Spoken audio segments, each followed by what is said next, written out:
March മാസം 11-ാം തീയതി എന്ന് പറഞ്ഞാൽ ഇനി 4-5 ദിവസമേ ഉള്ളൂ. നരേന്ദ്രമോദി കേരളത്തിൽ വരുന്നത് NDAയുടെ സ്ഥാനാർത്ഥിത്വം തീരുമാനിക്കുന്നതിൻ്റെ ചില കാര്യങ്ങൾ ചർച്ച ചെയ്യാനും NDAയുടെ മാനിഫെസ്റ്റോ പ്രകടന പത്രിക ഇറക്കാനുമാണ്. വികസിത കേരളം, വികസിത ഭാരതം, വികസിത കേരളം, വികസിത ഭാരതം എന്നിങ്ങനെ പറഞ്ഞുകൊണ്ടിരിക്കുന്നതല്ലാതെ എന്താണ് വികസിത കേരളം, ഞങ്ങൾ വന്നാൽ എന്ത് ചെയ്യും കേരളത്തിന് എന്ന് NDA, അതായത് BJP, BDJS, തുഷാർ വെള്ളാപ്പള്ളിയുടെ BDJS, ഇപ്പോൾ സാബു ജേക്കബിൻ്റെ 2020, പിന്നെ കുറേ കുട്ടിക്കുറുമാല് പാർട്ടികളുണ്ട് അതിനകത്ത്, കുറേ ഉണ്ട്.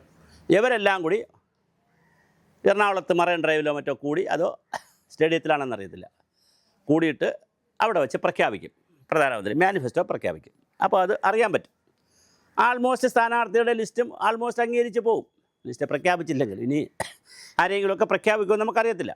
ഇപ്പോൾ സാബു ജേക്കബിനോട് തൃപ്പൂണിത്തറ മത്സരിക്കണമെന്ന് പറയുന്നു, സാബു ജേക്കബിനോട് അല്ലെങ്കിൽ കുന്നത്തുനാട് മത്സരിക്കണം, അങ്ങനെ പല സ്ഥലങ്ങളുണ്ടല്ലോ. കുന്നത്തുനാട് മത്സരിക്കാൻ പറ്റും, അത് സംവരണ മണ്ഡലമാണ്, അറിയത്തില്ല. അല്ലെങ്കിൽ തൃപ്പൂണിത്തറ തൃപ്പൂണിത്തറയും വലിയ സാധ്യതയുണ്ട് BJPക്ക്. എന്തായാലും എറണാകുളം ജില്ലയിലെ ഏതെങ്കിലും മണ്ഡലത്തിൽ മത്സരിപ്പിക്കണം സാബു ജേക്കബിനെ, അല്ലെങ്കിൽ കോട്ടയം ജില്ലയിൽ മത്സരിപ്പിക്കണമെന്നൊക്കെ ഉള്ള വലിയ താല്പര്യത്തിലാണ് BJP. അതിനിടയിലാണ് പുതിയൊരു വാർത്ത കേൾക്കുന്നത്. ഒരു പ്രധാനപ്പെട്ട ഘടകകക്ഷി, അത് LDFിലാണോ UDFിലാണെന്ന് അറിയത്തില്ല, പ്രധാനപ്പെട്ടൊരു പാർട്ടി BJPയിലേക്ക് പോകാൻ സാധ്യതയുണ്ട്.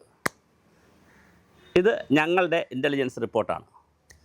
കേരളത്തിൽ ഞങ്ങൾ നടത്തിയിട്ടുള്ള ഇത്തരത്തിലുള്ള ഒരുപാട് പ്രവചനങ്ങൾ അതുപോലെ സംഭവിച്ചിട്ടുണ്ട്. ഒത്തിരി ആളുകൾ അങ്ങോട്ട് പോകുന്നു ഇങ്ങോട്ട് പോകുന്നു, പെൻഷൻ പ്രായത്തിൻ്റെ കാര്യം, ഒരുപാട് കാര്യങ്ങൾ ഞങ്ങൾ പറഞ്ഞത് സംഭവിച്ചിട്ടുണ്ട്. ഇത് ഞങ്ങളുടെ ഞങ്ങളുടെ ഇൻ്റലിജൻസ് വിഭാഗം കണ്ടുപിടിച്ചുകൊണ്ട് വന്നിരിക്കുന്ന ഒരു കാര്യം, അച്ഛന്മാരെ കാണുകയാണ്. ആര്?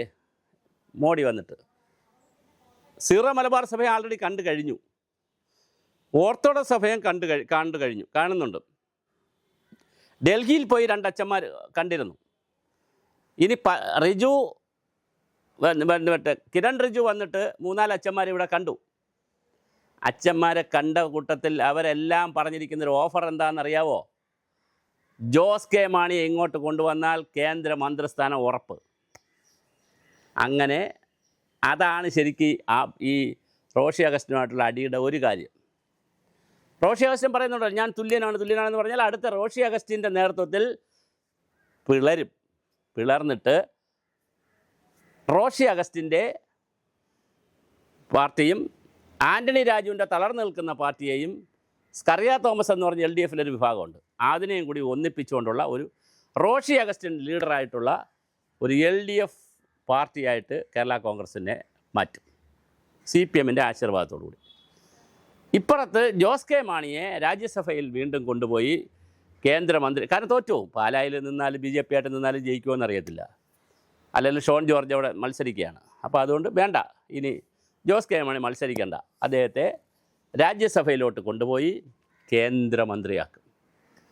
അങ്ങനെ അബ്ദുള്ളക്കുട്ടിയുടെ പേര് കേന്ദ്രമന്ത്രിയായിട്ട് ഇങ്ങനെ നിന്ന് കറങ്ങുകയാണ്. നിതീഷ് കുമാറിൻ്റെ പേര് കറങ്ങുന്നില്ല, നിതീഷ് കുമാർ ആൾറെഡി ആയി, രാജ്യസഭയിലേക്ക് വന്നു, അദ്ദേഹം മന്ത്രിയാണിനി, വെറുതെ MP ആയിട്ടിരിക്കത്തില്ലല്ലോ. അപ്പോൾ നിതീഷ് കുമാർ മന്ത്രിയാകുന്ന വേളയിൽ അബ്ദുള്ളക്കുട്ടിയെയും ജോസ് കെ മാണിയെയും കൂടി പരിഗണിച്ചാൽ മുന്നണി വിട്ട് വരുമെങ്കിൽ ജോസ് കെ മാണിക്കായിരിക്കും മുൻതൂക്കം. ഇപ്പോൾ 2 ഗവർണർമാർ മാറി അങ്ങോട്ടും ഇങ്ങോട്ടൊക്കെ ഷഫൾ ചെയ്തു. അതിൽ തനിക്ക് ഇഷ്ടപ്പെടാത്തൊരു ഏതോ സ്റ്റേറ്റ് കൊടുത്തു എന്നുള്ള ഒരു കാര്യം കൂടിയാണെന്ന് തോന്നുന്നു. അങ്ങനെ ഒരു വാർത്ത വന്നിട്ടുണ്ട്. നമ്മുടെ ആനന്ദബോസ് രാജിവെച്ചു, CB ആനന്ദബോസ്. മാത്രമല്ല അവിടുത്തെ BJP പ്രസിഡന്റ് പരാതി കൊടുത്തു, അദ്ദേഹം മമതാ ബാനർജിക്ക് അനുകൂലമായി നിലപാടെടുക്കുന്നു, അതുകൊണ്ടത് ഇലക്ഷനിൽ ദോഷം ചെയ്യുമെന്ന് അമിത്ഷായ്ക്ക് അവിടുത്തെ BJP president, Bengal BJP president കത്ത് കൊടുത്തു. അങ്ങനെ പല കാര്യങ്ങൾ കേൾക്കുന്നുണ്ട് ആനന്ദബോസിനെതിരെ. പിന്നെ അദ്ദേഹത്തിന് താല്പര്യം വെച്ചുകൊണ്ട് പല കാരണങ്ങളാണ് അദ്ദേഹം രാജിവെച്ചു എന്ന് പറയുന്നത്. എന്തായാലും കേരളത്തിലെ പ്രമുഖമായ ഒരു പാർട്ടി, പ്രമുഖമായൊരു സംഘടന വളരെ കൃത്യമായി എന്ത് ചെയ്യുന്നു, മാറാനായി തീരുമാനിച്ചിരിക്കുന്നു. ആ മാറ്റം വളരെ കൃത്യമായി BJPക്ക് അനുകൂലമാകും. ആ സർജിക്കൽ സ്ട്രൈക്ക് കൂടി നടത്താനാണ് നരേന്ദ്രമോദി കേരളത്തിൽ വരുന്ന, വെറുതെ വന്നിട്ട് പോകാനല്ല. ചിലപ്പോൾ അമിത്ഷാ കൂടി വന്നാലും അത്ഭുതമില്ല, അല്ലെങ്കിൽ മോഡി വന്നിട്ട് പോയാൽ ഉടൻ തന്നെ അമിത്ഷാ വരാനും സാധ്യതയുണ്ട്. അങ്ങനെ വന്നാൽ തീർച്ചയായിട്ടും അത് വലിയ ഒരു ബഹളം ഉണ്ടാവാനുള്ള സാധ്യതയുണ്ട്. ബി ജെ പിയുടെ കൂടെ പോയി മന്ത്രിയായാൽ പള്ളിക്കാർക്കൊന്നും വലിയ പരാതിയൊന്നും ഉണ്ടാവില്ല, അച്ഛന്മാർക്കും സന്തോഷമായിരിക്കും. കാര്യം കേന്ദ്രമന്ത്രിയാവുകയാണല്ലോ. അതുകൊണ്ട് ബി ജെ പിയുടെ കൂടെ പോയതുകൊണ്ടും കുഴപ്പമില്ല. അല്ലെങ്കിൽ ബി ജെ പി അസ്പൃശ്യരല്ല, തൊട്ടുകൂടാത്തവരല്ല, തീണ്ടിക്കൂടാത്തവരല്ല, കൂടെ ഇരിക്കാൻ കൊള്ളാവുന്നവരാണെന്നുള്ള ഒരു ബോധ്യം ക്രിസ്ത്യാനികളുടെ ഇടയിൽ പല രൂപത്തിൽ, കാസയുടെ രൂപത്തിലും അല്ലാതെയും പല രൂപത്തിൽ വന്നിട്ടുണ്ട്. അപ്പോൾ കൃത്യമായി ജോസ് കെ മാണി കേന്ദ്രമന്ത്രിയായി ബി ജെ പിയിലേക്ക് പോയാൽ, കേന്ദ്രമന്ത്രിയാവുകയെന്ന് പറഞ്ഞാൽ ബി ജെ പി ചേരുന്നില്ലല്ലോ, ഒരു പാർട്ടിയായിട്ട് നിന്നല്ലേ, അതുകൊണ്ട് ഘടകകക്ഷിയല്ലേ, ഘടകകക്ഷിയായിട്ട് നിന്നുകൊണ്ട് ബി ജെ പിയുടെ ഘടകകക്ഷിയായി നിന്ന് കേന്ദ്രത്തിൽ മന്ത്രിയാവുക. അങ്ങനെ കേരളത്തിൽ ബി ജെ പി മുന്നണിയിലേക്ക് ഒരു ക്രിസ്ത്യൻ വിഭാഗത്തിലെ ഒരു മെജോറിറ്റി വിഭാഗത്തെ കൂടി കൊണ്ടുപോകാൻ. ഇതിൽ ആശയത്തിൻ്റെ ആദർശത്തിൻ്റെ വിഷയമൊന്നുമില്ല.